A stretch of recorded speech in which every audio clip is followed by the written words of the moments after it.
I came across this mind-blowing sentence that started to crystallize what team chemistry was. No human is a functioning whole on his own. Each has open loops that only someone else can complete.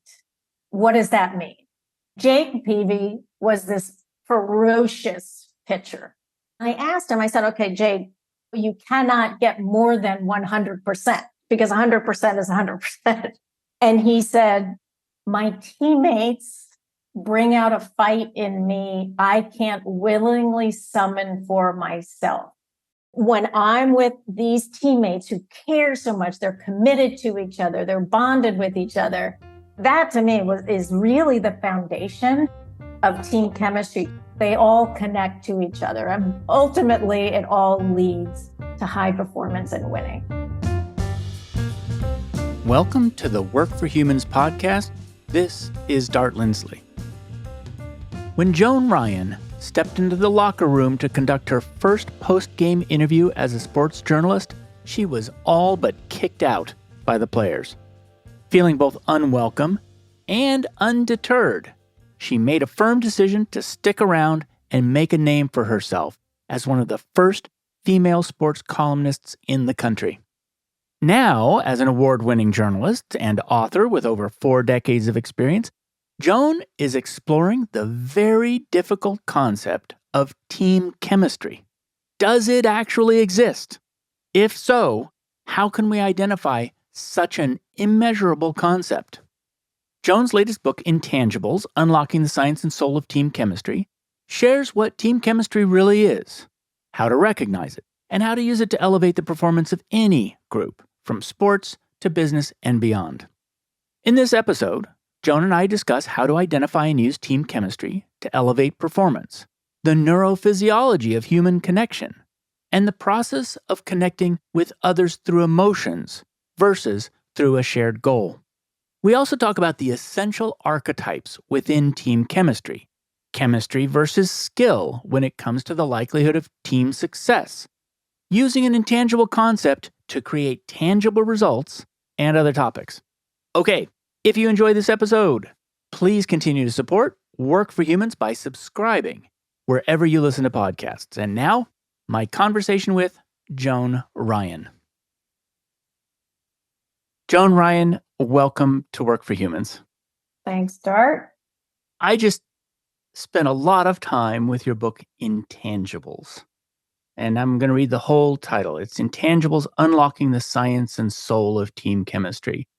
And I really believe you set out and achieved something incredibly ambitious here. And it's captured in the title, which is that so much of what makes teams successful or not successful is intangible. It's emergent. And I'm going to ask you about your journey because I wonder if you knew how hard it was going to be when you started. I'm going to come back to that. But I want to just say to you and to listeners why we're talking about this, which is that so many people that I talk to and I ask them what they love about work or what they want from work, they say they want to work with teams. And it is absolutely true that when you're on a team that is just kicking ass, it feels fantastic. And so you've written a book. It's about sports. It's about teams. And I want to dig into how teams like that emerge or are created. So first of all, did you expect it to be as hard as it was? No. I mean, I knew it would be hard. And when I launched into this, I really wasn't necessarily visualizing a book. It's just that curiosity about team chemistry.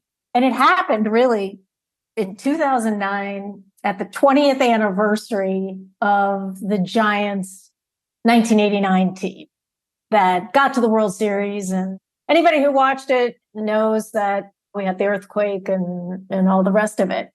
And so 20 years later, I go to the reunion outside of what's now Oracle Park in the parking lot.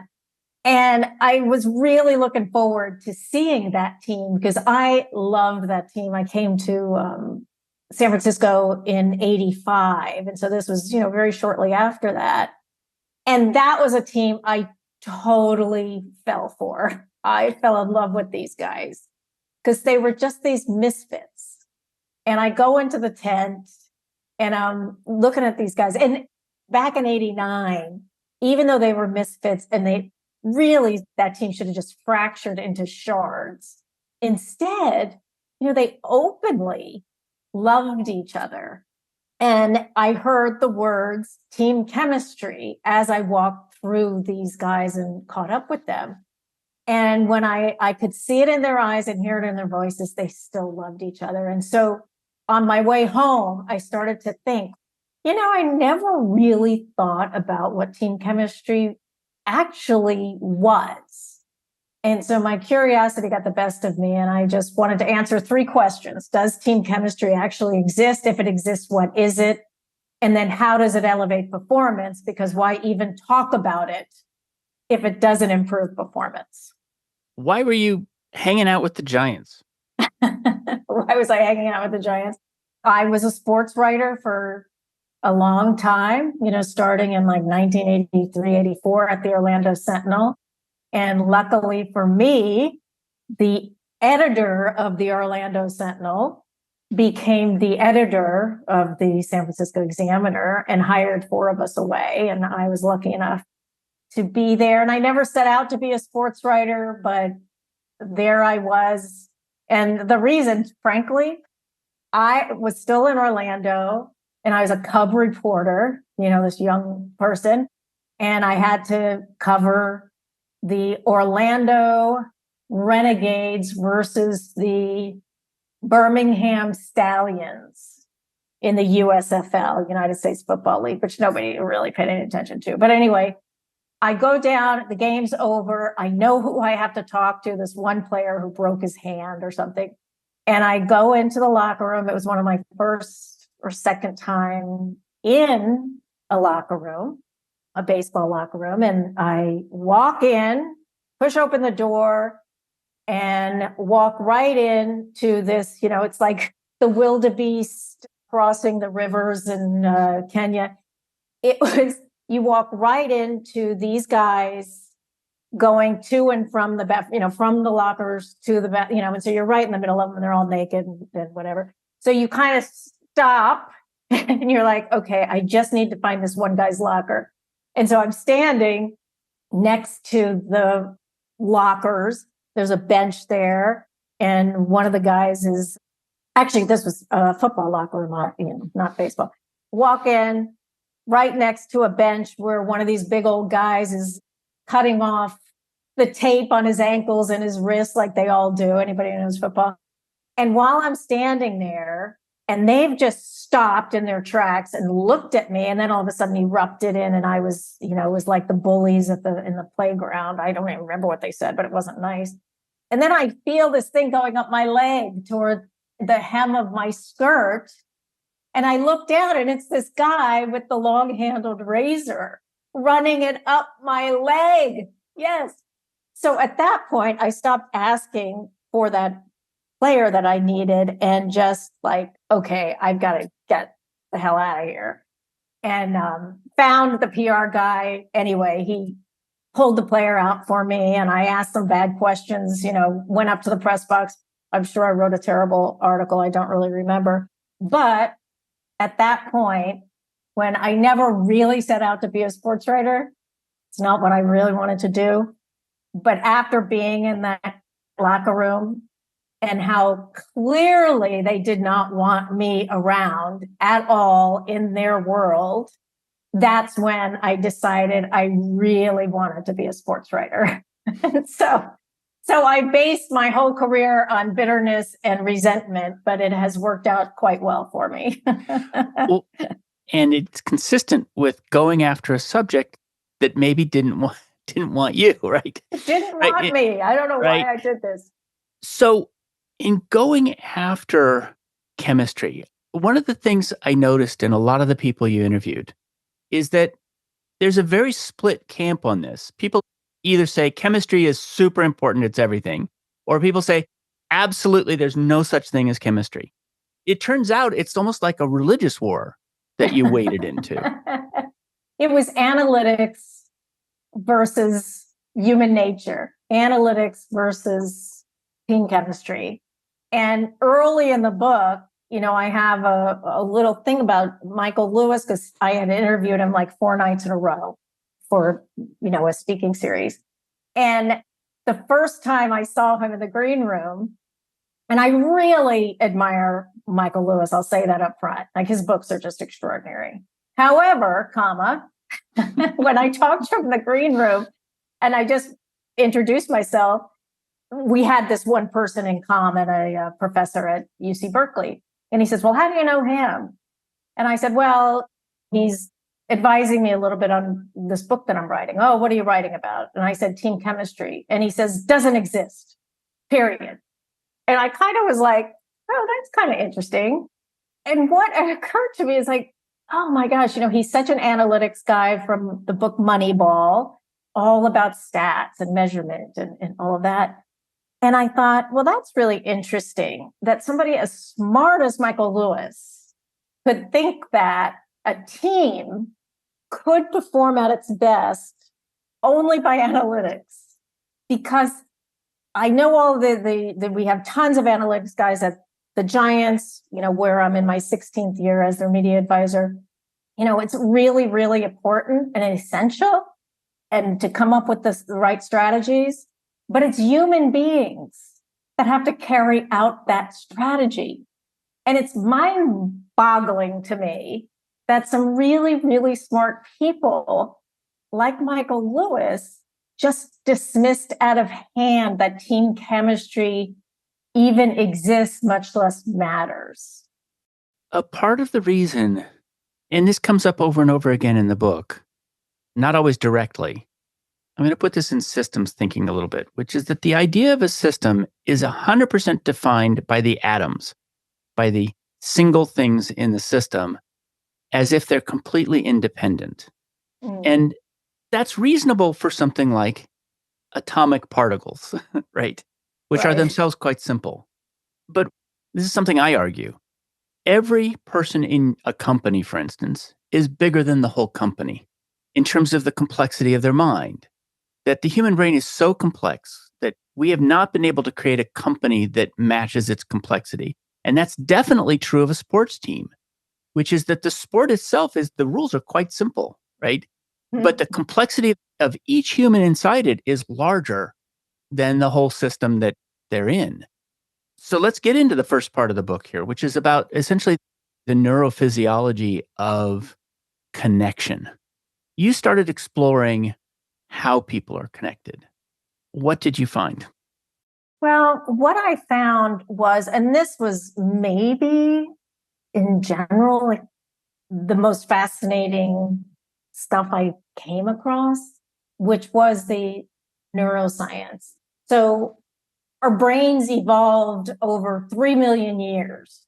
We have among the biggest brains, maybe the biggest brains proportionately with other animals in the animal kingdom, or at least primates.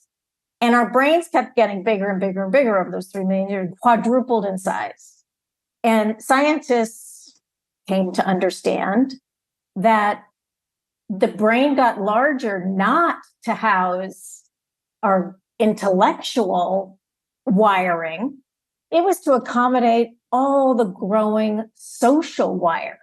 The social wiring was more important for our survival back then and today than our intellectual wiring. Now, why is that? Now, we know from caveman days, it was about we needed to bond with each other so strongly that we would sacrifice ourselves for each other. It was the most essential thing. So relationships are team chemistry in a lot of ways. It's one of the bases of trust. We had to have trust. Tribalism is our most deeply rooted human behavior. And it's those atoms. The atoms come together to create something. Individual people, when they're together, are no longer individual people. It becomes an entity unto itself. Yes. Yeah, that's a really good point. You phrase it as our open loop nature. Yes. And that's from a book by a psychoanalyst, neuroscientist named Thomas Lewis, who I discovered happened to live down the street from me, which I didn't know. So I spent a little time with him because in his book, I came across this mind-blowing sentence that I thought started to crystallize what team chemistry was. And he said, no human is a functioning whole on his own.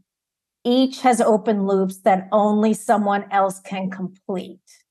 And now there's a lot of examples. What does that mean? Okay. One thing it means is something that a baseball player said. And then I'm going to take it to my parents and babies in orphanages. But Jake Peavy, when I asked him about team chemistry and how team chemistry is supposed to elevate performance, and Jake Peavy was this just ferocious pitcher. And he would stomp and snort on the mound and just give up everything he has. So when I asked him, I said, okay, Jake, you do this on the mound, you're just 100%. And I said, you cannot get more than 100% because 100% is 100%, And he said, my teammates bring out a fight in me I can't willingly summon for myself. And I thought, man, that's the best sentence in the book, and I didn't write it. Said, when I'm with these teammates who care so much, they're committed to each other, they're bonded with each other, that they will do whatever they need to win. They are elevating each other's performance. And we use the word independent a lot of times. And I start to think there is no such thing of independence of a singular person. But these open loops are, for instance, my mother died when she was like 75, and she died very suddenly. 9 months later, my father, who had really nothing wrong with him, all of a sudden was losing weight. He wasn't eating. He just looked kind of skeletal. He didn't know how to use the remote anymore. All these things, he just kept deteriorating, and he died. And of course we had sent him to doctor, whatever. And so that was one thing. So keep that his diagnosis was failure to thrive. Okay, what does that mean? And it reminded me the only time I had heard that must have been in college biology or something about babies in, quote, sterile orphanages over in Europe. And so, sickness would go around. So they decided that the best thing to do would be to keep these babies separate in their, little cribs with plastic dividers between them all, and that the caretakers were instructed to not touch them except when you absolutely have to, because they didn't want to start a contagion. So that's what they did. They didn't really talk to the babies, nothing. Well, over time, one baby died, another baby died. And one of these sterile orphanages, every single baby died. And again, it was failure to thrive. And that's the open loop that literally we humans cannot survive without connection with other people. These babies could not on their own produce the hormones and chemicals in their brain that they needed to be able to be whole. And so that to me is really the foundation, ultimately, of a clubhouse of players and team chemistry, and a team that is able to create high performance. They all connect to each other, and ultimately it all leads to high performance and winning. Yeah. And you said something toward the end of the book, which was it enhance performance? Elevate performance. It elevates performance, which is to say that there needs to be the fundamental capabilities there in the first place to be elevated, but that the chemistry of the team can either potentially destroy or block that or enhance it. Yeah. And where I came to land on this was that team chemistry has only one function, and that is to elevate performance. And if it doesn't, if what you're calling team chemistry doesn't elevate performance, it's not team chemistry. It's camaraderie. A lot of people mix that all up. Oh, we go out to dinner together. We really super like one another. And it's like, that's great, but it's not team chemistry. You have to improve your performance in order for team chemistry to exist. You cite as one example, which I'd love to dig into. By the way, I don't follow sports. And so as a result, I have to look up everybody's name. Johnny Gomes. Yeah, you spoke about Johnny Gomes and you used the idea of him being a super carrier of chemistry. What does that mean? Yes, he has fascinated me. And there's a whole chapter in the book devoted to Johnny Gomes, who few people really know anything about. He wasn't a great player, baseball player. He hit 242, if anybody knows, batting averages over the course of his career. And he went from one team to another over 11 years. And a pattern began to emerge about Johnny Gomes. And like I said, he played for like 6 different teams, just went from one to another. And the pattern was that Johnny Gomes' teams seemed to win disproportionately enough. And Johnny Gomes was this guy who was just loved baseball. He loved it. And part of that was because he grew up in a single family and a single mother and all of that. And his baseball team as a little kid became his family. So he grew up in this sense of, I am part of a team at all times. And what Johnny Gomes did was he would go into the video room if one of his teammates was having a hard time with their swing, and he'd go study it and come back and help this guy. So anyway, long story short, he lands on the Boston Red Sox. And he'd already been on teams where, they hadn't won in 17 years and he comes on and they win. And, so there have been like 4 teams like that. So now he lands on the Red Sox and they get to the World Series. It's now game 4 of a 7-game series. The Red Sox are playing the St. Louis Cardinals. The Red Sox are down 2-1. Now, if they lose game 4, they're down 3-1, and it's really almost impossible. So it's like just a few hours before game 4 is about to start. And the leadership in the Red Sox clubhouse, they gather together in a corner and they're talking to each other. And it's all the big names, Big Papi and all those guys. And then they march into the manager's office. This is a few hours before the game of a World Series game.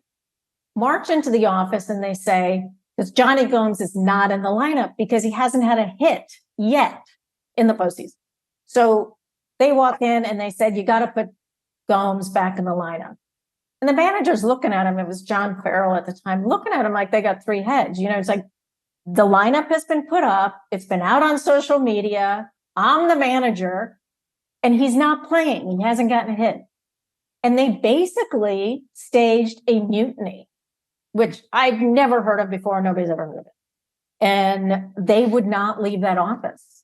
They believed so much that Johnny Gomes's presence on the field made them a better team that they wouldn't leave the office. So the manager finally said, all right, we're going to pull one guy out and put Johnny Gomes in. And sure enough, they win the game. And the next 2. And so the measurement, so we talk about, okay, well, who cares, what else was going on? But the numbers that people respect about Johnny Gomes was not that he hit 212 during the thing. It was that in every game in the postseason that Johnny Gomes played in, the Red Sox were 10-1. They won 10 of the 11 games that Gomes was in. So there's definitely something to the impact that Johnny Gomes had on almost every team he was with. Did you find a split between people who believed in it in chemistry and people who didn't? Did people from teams believe in it more than people who observe teams? No, there were managers who didn't believe in team chemistry. You'd always get a player here and there that didn't believe in team chemistry. But mostly the people who didn't believe in team chemistry were the guys who were, and it was mostly guys, who really, really, really were focused on analytics. And if it couldn't be measured, it didn't exist. When, of course, again, that's just ridiculous, of course. It's like light still existed before we could measure the light waves and how they reached us. So it was just, the whole thing is just kind of ridiculous. And what I also found was that when managers like Jim Leland with the Pirates, he would say, team chemistry, doesn't exist. But then the longer I talked with him, the more he was describing team chemistry. He just didn't call it that. Are there sports where team chemistry might play a bigger role than others? First of all, I was thinking about a game like basketball, where people are so intertwined with each other and passing, and they almost have to be of one mind to really make that work. I mean, it's an unbelievable sport for that. And so it strikes me as one that's very collaborative as opposed to going to bat one at a time. On the other hand, going to bat is such a fine-tuned thing. It's so split second that I can also imagine that it's incredibly important there. And so did you find that some sports had a more of a belief in chemistry than others, or more effect? I would say that every team, whether it's business or sports, that is chasing a specific goal, that have a shared goal, team chemistry has an impact. So given that, every team with a shared goal would want to have team chemistry. They don't all have it, but they want to have team chemistry. One of the reasons I hyper focused on baseball was the idea that if I could prove that team chemistry existed in baseball, then it surely exists on every team. Because baseball is like they're sitting in their own cubicles out on the field. They're not passing the ball as in soccer or basketball, rugby, all of those teams. So it doesn't seem like there's a lot of interconnection with baseball players.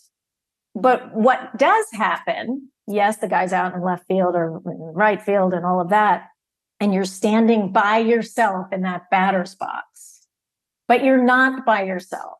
If you have a team, a culture of team chemistry in your clubhouse, when you step to the plate, you're bringing all of that with you. You're not alone. You're bringing everything that Johnny Gomes has instilled in you to believe in and to see what the pitcher is throw, all of those things. So what happens in the clubhouse actually really matters a lot. They build trust with each other. They bond with each other. And most important is that they commit to each other.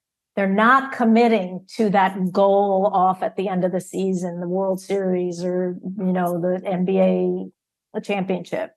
A great team, a great chemistry team doesn't commit to the goal. They commit to each other, and that carries them to the goal. I'm going to read a couple of quotes from the book. The first one's from UCLA basketball coach John Wooden. He defined team chemistry: an eagerness to sacrifice personal glory for the welfare of the group as a whole. So where he says the welfare of the group as a whole, one of my questions was whether the dynamics of some sports damage that kind of thinking of themselves as a whole. I mean, one of the things I got from reading the book is just how not mercenary, but cutthroat trades are in baseball. I mean, how many times did Gomes get traded? He was traded like every couple of years because he wasn't batting that great. But every place that he went, the team would make it into the World Series, which was amazing. Or, similar, or at least reach a higher level than that team had ever reached. I suspect that statistically there's a possibility there of saying, what are the odds of that? The odds are infinitesimal that would happen. without some effect. Could happen, but be very unlikely. But the very nature of baseball is that if you are not individually batting at a certain level, it doesn't matter how well your team does. You're going to get cut. You're going to get traded. You're going to get sent to the minors, which happened to Gomes a couple of times. He got sent to the minors. And so the incentive to behave like Gomes and to support the whole team must be really hard to maintain in a sport that treats its players that way. Yeah, I mean, I think it's real for sure. That does happen. I don't think it happens as much as people think it happens, frankly. I think it does happen more in baseball because basketball, what does it have? 12 players? And a baseball team has about 40 generally, but only 26 in the dugout at any one time. I don't think it's mercenary at all. I think it's a team executives wanting to obviously field the best possible team to win that they can. But as we know about Johnny Gomes, we'll just go back to Johnny Gomes, but there's other Johnny Gomeses out there that a really good manager and a really good baseball operations director, they will recognize the impact, the intangible, unmeasurable impact someone can have in a baseball clubhouse or, any team. And part of that is obviously, the impact that they have on each other. And I know that you saw this in the book, these archetype characters, these 7 archetypes that I identified. And one of them is the sage. So it's an older player, it's a veteran who is past his best years. So he's not necessarily out there to hit home runs, but boy, is he there giving guidance and advice and encouragement to the rest of the team. He's the grandpa, says, hey, come on over here. Yeah, I screwed up like that too. It's not fatal. You're great. You're amazing. You're just the guy we need. And the sage can do that. And so the smart managers, the smart executives are going to recognize the impact of that on performance. Let's talk about the archetypes. I'm going to read them out. We probably won't be able to go through all of them, but we can go through the ones that you think are most critical. And I want to point out something about them ahead of time, that these archetypes are not necessarily attributes of the people, because different people in different situations may become different archetypes. So that was one of the things you pointed out, which is that we adapt ourselves to the context of the organization or the team that we're in. So there's the sage, we were just talking about, the kid, the enforcer, who I put in parentheses, the standards setter. The person who's going to say, these are our standards, and they can either be a jerk about it, or they can be sort of a wise sage enforcer, but they're still that standards setter. The buddy, the warrior, the spark plug, and the jester. Do they all have a role, a critical role in chemistry? Are they all necessary? Are some of them more important? Yes, some of them are more important. And frankly, I think the most important of these 7 archetypes is the jester. And it has to be a very wise, very intuitive person as the jester. And obviously somebody who has some humor. I want to point out one of the really important things about the jester is that the jester is somebody who will adapt their style to who's around them, and is somebody who can be a sage or a buddy or a spark plug, which we'll get to, when they need to be. And so that's one of the attributes of them. And what's very important about the jester is that when a teammate really screws up or they're really just dragging and just not doing what they should be doing, the jester can shoot a very sharp arrow at that guy, give him very sharp criticism, but when it's wrapped in humor, it doesn't land as demoralizing and diminishing. So he can do that while that the recipient of that criticism can walk away without being humiliated or embarrassed. And that is hugely, hugely important to send the message that way. Is there another on the list that you want to call forward? Well, I do think that every team needs a warrior. And the truth of the matter is that last season, the San Francisco Giants didn't do very well last year. They didn't have a warrior. And a warrior would be, like the big star of that team.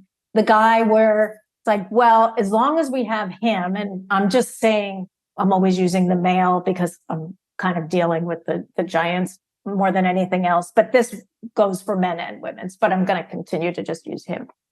He's the guy that is sort of as you said before, the standard bearer. There's also the enforcer. But he kind of is what everyone is aspiring to, that as long as we have him, we always have a chance. And for many, many years, that was Barry Bonds. For those who don't know who Barry Bonds is, he's the king of the home run and very much of a difficult person to deal with if you are a reporter, for sure. And I covered him for quite a few years, but there's nobody else you'd rather have on the field with you. You initially thought that he was, you spoke about super carriers, but you initially thought that he was going to be a super disruptor. He was. In everybody's mind, he was a super disruptor because, I don't know how many years in a row, but he was on the top 10 list of worst teammates of all time by one of the sports websites. And so when it came time for me to say, well, Johnny Gomes is a super carrier, so there must be super disruptors, and Barry Bonds would be at the top of my list. Okay. So then what happened as I do my research and talk to his teammates, and of course he blew me off for an entire year. He blew me off. And then we started to have this really interesting relationship with each other. So again, we talk about trust, bonding, and commitment as three of the pillars of team chemistry. And over that year, it was just building trust with Barry Bonds, bit by bit by bit by bit. And once I got there and we could have real conversations, I came to realize, oh, okay, there's different kinds of chemistry. Barry Bonds actually had great chemistry, which I never would have thought, but it wasn't social emotional chemistry like most of us, 99% of us walking the earth respond to social emotional chemistry. What he responded to was task chemistry. So when he was on the field, he was the best teammate you'd ever want. He was the guy that was 100% committed to his craft. He'd chew through an old catcher's mitt if he thought it would help the team, just a tiny bit to win that game. And so that was a revelation to me. And I'm sure in businesses and companies that task chemistry with certain people is exactly what they need because they don't have that social emotional side of them, but we still want them on our team because they're amazing. I was thinking when you were talking about the warrior archetype, when you were writing about it, of Caitlin Clark at the moment. What about that? Well, just that when you see her on the court, I don't follow any sports, but I can't stop looking at Caitlin Clark playing basketball. When she's on the court, well, the team definitely knows it has a chance, but also she changes the whole dynamic of the court, in part because she's such a threat that she opens up the whole court for everybody else. And one of the things that led me to consider is whether or not team chemistry doesn't just affect the team that has the chemistry, whether or not it affects the team that they're playing against, which is if they can feel that chemistry. Because frankly, if I was going onto a court with Caitlin Clark, I'd be afraid. I'd be demoralized. You know what? I don't know. I've never thought about it through that lens. However, Would Caitlin Clark be the warrior on that team? That's what I think. And being the warrior doesn't mean that you have to be a jerk. I don't have any impression that she is. Right. No, you're just that person who is like, wow, we got her on our team. I like our chances. Yes.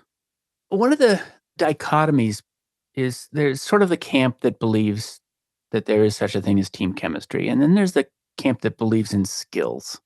And one of the challenges is figuring out whether or not team chemistry is predictive of success. Mhm. But I wonder if you have any sense that skills are predictive of success. In other words, if the skills camp believes that skills are what's important and chemistry isn't, do they have evidence on their side that skills really Absolutely. Oh, they that have make a great difference? evidence. Yes. I mean, they have. Okay, good. So if you have a team that has extraordinary skills and there's really like no evidence in the locker room that there's any chemistry, it's what the Yankees used to say when they were winning. They had, 25 players, 25 taxis, nobody was going and having dinner together, and they won because they were so good. However, after I did all this research on Barry Bonds and the task chemistry, I would bet, now I wasn't watching the Yankees back in the day when they would fight in the dugout, or the Oakland A's when they would fight in the dugout. And how could that be team chemistry? But it was task chemistry. And I would bet my salary on the fact that when they were out on the field, they had each other's backs 100%, because every single one out there, they want to win.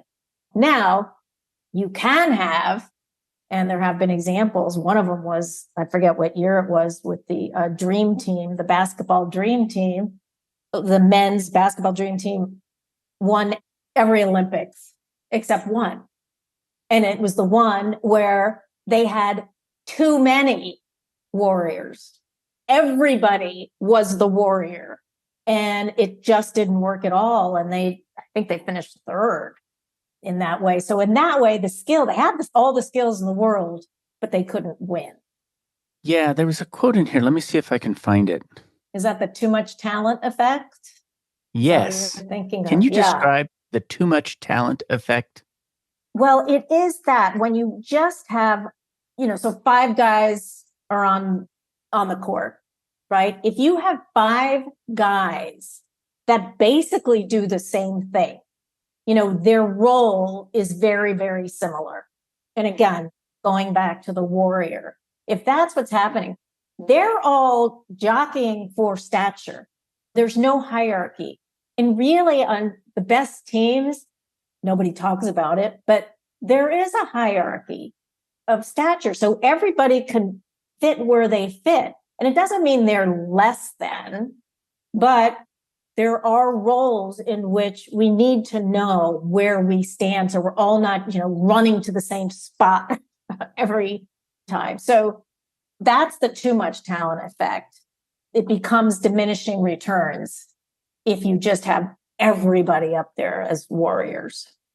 Which is super interesting because, one way that could manifest is that everybody's trying to play the same position. And that was not the case. They had positions. There was one center, and they had defined roles, but their chemistry wasn't right. Mm-hmm. Their chemistry wasn't right. And that's leadership too. Obviously, you have a manager or a coach who's a leader, but every single person on a team needs to be a leader in what their role is. And it requires everybody's best, obviously, to win. And especially if you're in the Olympics or going into the World Series, every person in there, and it's like in business, right? Everybody has something to contribute and something really essential to contribute, because you wouldn't be on that team if you didn't have something essential to contribute to that team. And when there is none of that, people accepting and really embracing their role, you can have that too much talent effect. And like I said, it's diminishing returns. So let's take that back to the archetypes, because it may be that some archetypes balance each other out.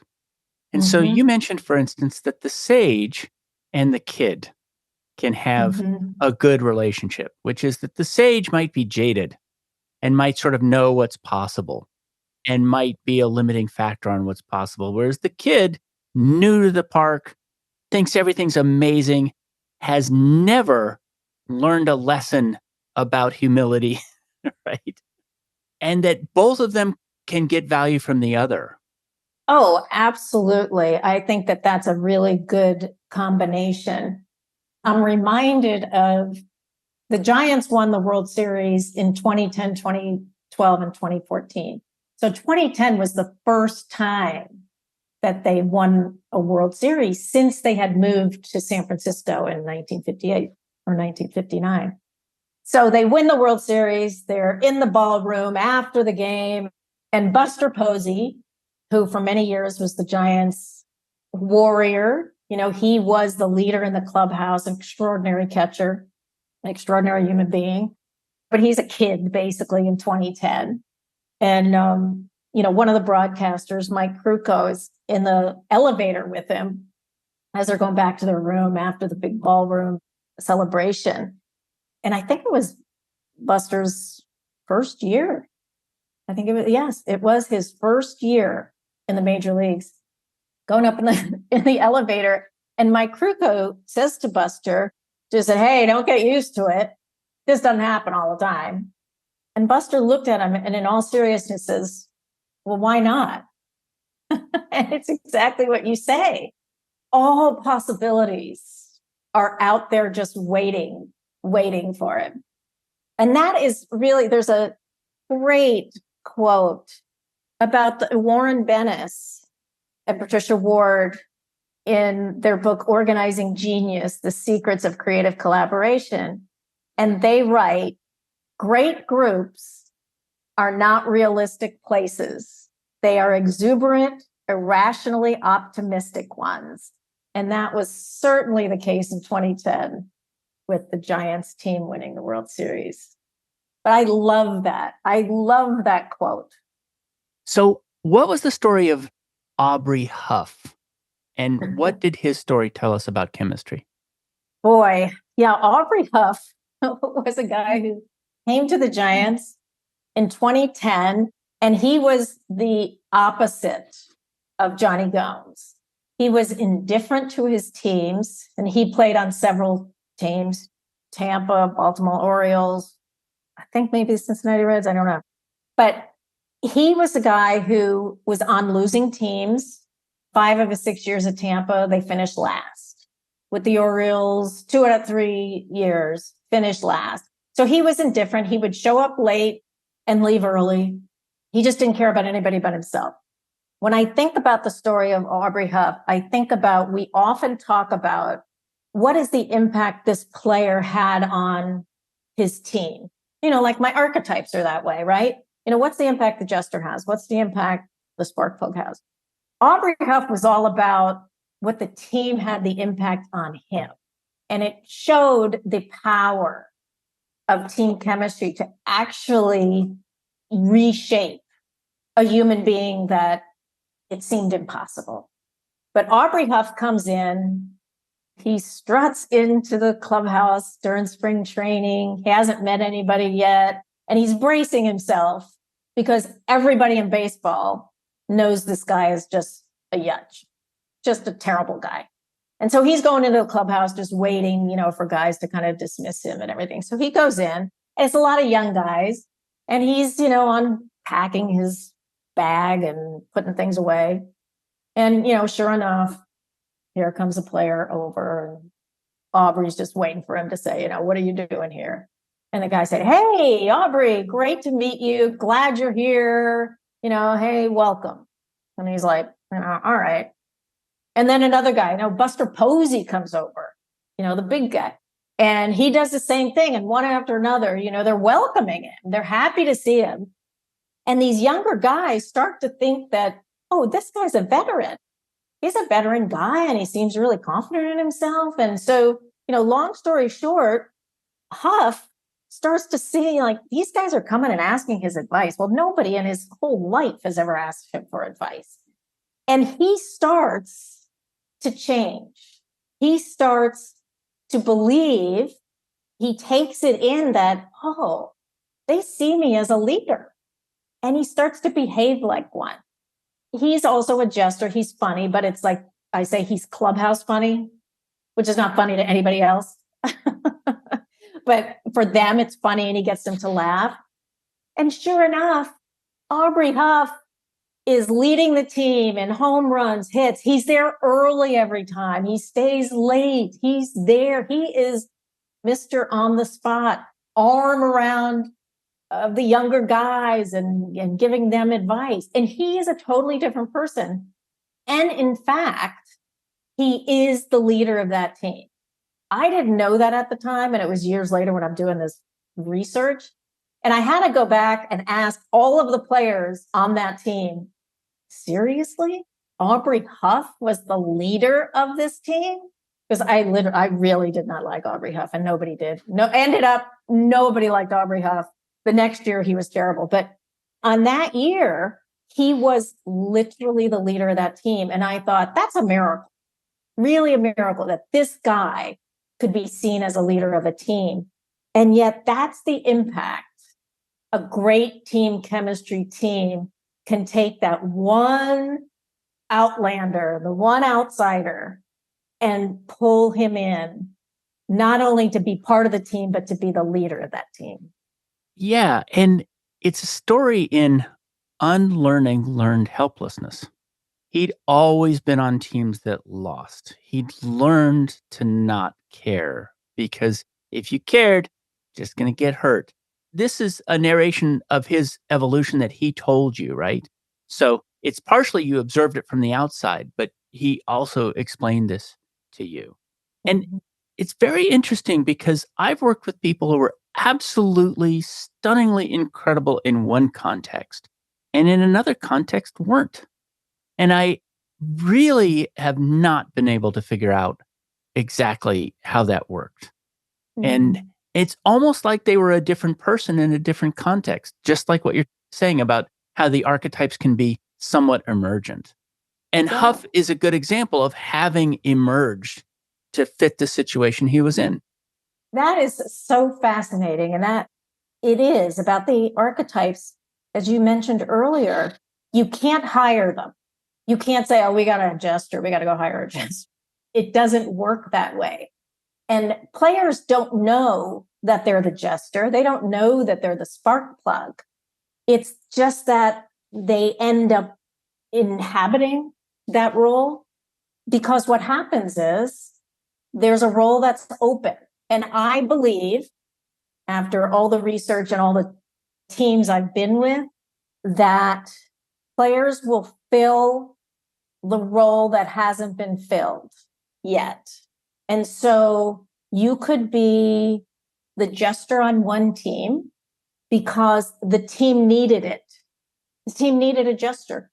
You know, there's these 7 archetypes. They don't know that they're doing this, but the team needed a jester and the team understood that this guy steps up and he's the jester. So it is an emergent thing that you can't stage. You can't say, oh God, let's tick off. Because there may be 3 sages, the team chemistry. You know, we may not have the buddy, but we've got 2 spark plugs. And that's why the manager, coach, they're the ones that need to identify those guys who are filling those roles. Because if they just don't even realize that there are these archetype roles in a clubhouse, they're never going to be able to tell that guy, I understand the impact you're having. It's never going to show up on any scorecard, never going to show up anywhere, but I know your value and I see it every day. And that's so important as a leader, as a manager, to acknowledge the value and the impact. It's the intangible value that we need to recognize and underscore and encourage for these guys, and that they know it and they feel it. They feel proud. They feel they belong there. You know, this is one of the themes of the book that I found most compelling is it goes very deeply into the idea of measurability and that there are things that are real that can't be measured. And I think one of the sentences I loved in there was being measurable doesn't make something real. Being measurable just makes something measurable.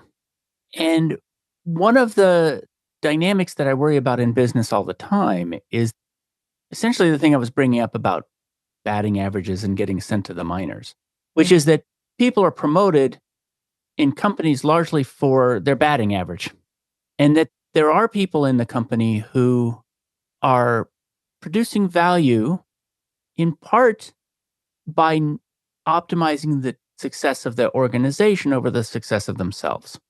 And so when you set up a situation in a company where, a typical one is that only measurable things are rewarded. And sometimes what that sets up is that people are going to pursue an objective because it's measurable, not because it's important. Mm-hmm. This is one of the things I love about the book is that you wade into this space between what can be known through measurement and what's actually reality. And that you walk in that space. And a part of the reason why it's hard to measure is because it is emergent, which is you can't do a cause and effect relationship between these things that's very, very direct or predictive.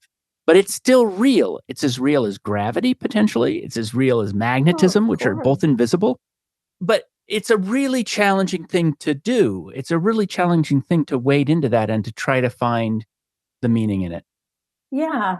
And it'd be interesting to talk this through a little bit, that the intangibles can have tangible results. Good phrase. So there is that. It's not measurable in the way we think about it being measurable, but if we see the results, it's like talking to this neuroscientist about belief. It's like, oh, just because you believe in something, doesn't mean it can happen. It's like, well, yeah. It happens all the time that we believe in something and we make it happen. It's either a placebo effect, which becomes real, or it's like the yips in golf. And again, it kind of goes back to Michael Lewis and saying, like, it's kind of crazy that you see one thing, but you can't see the other. Like, you can see the analytics, but you can't see that the chemistry matters at all. And it's the same thing if we believe in things and we can't see it, we can't measure it, but we can see the result of it. So for instance, the yips in golf, right? Everybody knows that, you keep missing the ball, it's going right, it's going left. And it's like, oh, I got the yips, I can't do it. Well, it's all in your head. But yeah, it is. And it's having a physiological impact on you.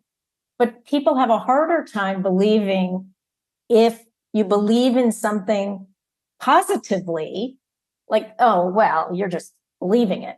It doesn't mean that it actually happened. But if I believe I'm going to, I don't know, throw the ball to first base every time, and I really believe it. Now, it's a skill too, of course, but there's a tangible result to that, just as there's a tangible result to the yips. Does that make any sense at all? It does. It does. The way you said it, intangible causes of tangible results. That's a really great way to say it. And I suppose there can be the inverse, which is that there are tangible causes of intangible results, which may be, one of the players that you described as a supercarrier. It's hard to see what that supercarrier is doing. It's hard to observe. Right. And it's the neuroscientist who said to me, I said, well, where's the evidence for it? Like, where in the brain would we know that Johnny Gomes had an impact on anything? And he said, people do this all the time, that they don't believe what their own eyes and brain are showing them. And he said, well, did the team play better? Well, yeah, played better. Well, did they win? Oh, yeah, they won. Said, well, there's some evidence that this was having an impact. Don't reject something that you can see with your own eyes, that it does exist. It is real. And that's a neuroscientist talking about that. Yeah, it's interesting. There's something there about how truth exists on paper more than in reality. Like if I can't get it to show up on paper as a number, it can't exist in reality. There's something there that's really incredibly Western, among other things. This is a question I ask every person who comes on the show, which is what job do you hire your job to do for you? Oh, what do I hire my job to do for me? To be able to follow my curiosity. And that, doing the research was just such a joy, like every single day to just say, oh, well, what about this? And then that led to that. And so that was the wonderful part of my job of writing that book. No. It wasn't, it wasn't the joy of writing the book. It was the joy of researching the book. I did not like almost any part of writing that book. It was just too hard. Yeah, that answer that you just gave, following your own curiosity, I've gotten that from a couple of other writers and one professor in particular who studied the math of business. And it was just gave him a platform from which to pursue his curiosity wherever it led him. Yeah, and there's nothing better. And it's such a gift to have the time to follow my curiosity, that I can read research paper after research paper and book after book and interview 162 people and bit by bit put this picture together of, wow, I didn't know this. Mostly I didn't know anything before I started doing the research, which is exactly what you want. And also, because of your method as a journalist, there's also a beautiful part about it, which is that you were able to largely just by driving around the Bay Area, meet face to face with experts on almost any topic you needed. So most of us go to books or we go to some paper or something like that, but you get to go drive out to them and interview them. Yeah. It's a human interface to pursuing your curiosity. And it goes, full circle back to the team chemistry and how we elevate each other. So by interviewing somebody in person, and even here, we're not in person, but we kind of are.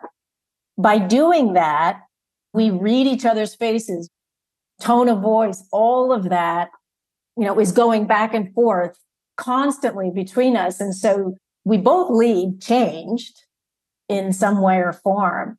And that's our own individual chemistry, bit by bit. Hopefully it is elevating each other and not doing the opposite. That's what I've learned about podcasting, by the way, because I am doing that sort of curiosity research where I explore things by talking to people. It's such a great way to move in the world. It is, and you're very good at it. And it is a pleasure to talk to somebody who's read the book very carefully, and you're stimulating my brain because this book came out 4 years ago. I'm not right on top of everything. And you dove into all the interesting parts. And I really enjoy that. And I really recognize the challenge of writing it. I really do. I think it's a very hard thing to have attempted. And it reads beautifully, by the way. And I don't want to give you a complex about the next thing you write where it has to be beautiful, but it really does. It reads beautifully. That's really nice. It's very, very nice of you to say, especially since I have vowed never to write another book. Because that one took me 10 years.